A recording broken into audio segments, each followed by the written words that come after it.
BNP chairperson Begum Khaleda জিয়ার চিকিৎসায় সহায়তা করতে ৫ সদস্যের একটি বিদেশি মেডিকেল টিম এভার কেয়ার হাসপাতালে এসেছে।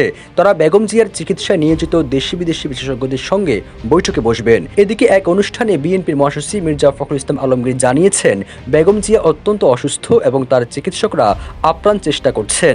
দেশি বিদেশি সব চিকিৎসককে যুক্ত রেখেই চিকিৎসা কার্যক্রম চলছে। ১ ডিসেম্বর রাজধানীর গুলশানে দলটির চেয়ারপারসনের কার্যালয়ে এক অনুষ্ঠানে মির্জা ফখরুল আরও বলেন, বেগম জিয়ার মেডিকেল বিষয়গুলো ডাক্তার জাহিদের তত্ত্বাবধানে রয়েছে। তিনি খুবই অসুস্থ এবং আমাদের চিকিৎসকরা আপ্রাণ চেষ্টা করছেন। তার জন্য দোয়া চাচ্ছি, আল্লাহ তাআলা যেন তাকে দ্রুত সুস্থ করে আমাদের মাঝে ফেরত আনেন এবং দেশের জন্য কাজ করার সুযোগ দেন। দেশি বিদেশি সব চিকিৎসককে যুক্ত রেখেই বেগম জিয়ার চিকিৎসা কার্যক্রম চলছে বলেও জানান মির্জা ফখরুল।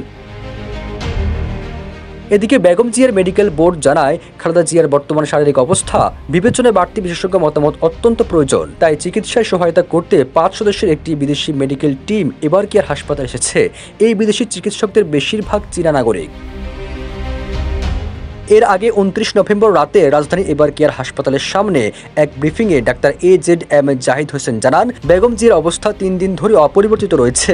বিদেশে চিকিৎসার বিষয়ে মেডিকেল বোর্ড সিদ্ধান্ত নেবে এবং অনুমোদন পাওয়া মাত্র তাকে বিদেশে নেওয়া হবে। এদিকে এর পরদিন নয়াপল্টনে বিএনপির কার্যালয়ে এক জরুরি সংবাদ সম্মেলনে দলটির সিনিয়র যুগ্ম মহাসচিব রুহুল কবির রেজভী জানান, বিএনপি চেয়ারপারসন ও সাবেক প্রধানমন্ত্রী বেগম খালেদা জিয়ার শারীরিক অবস্থায় কোনো উন্নতি হয়নি।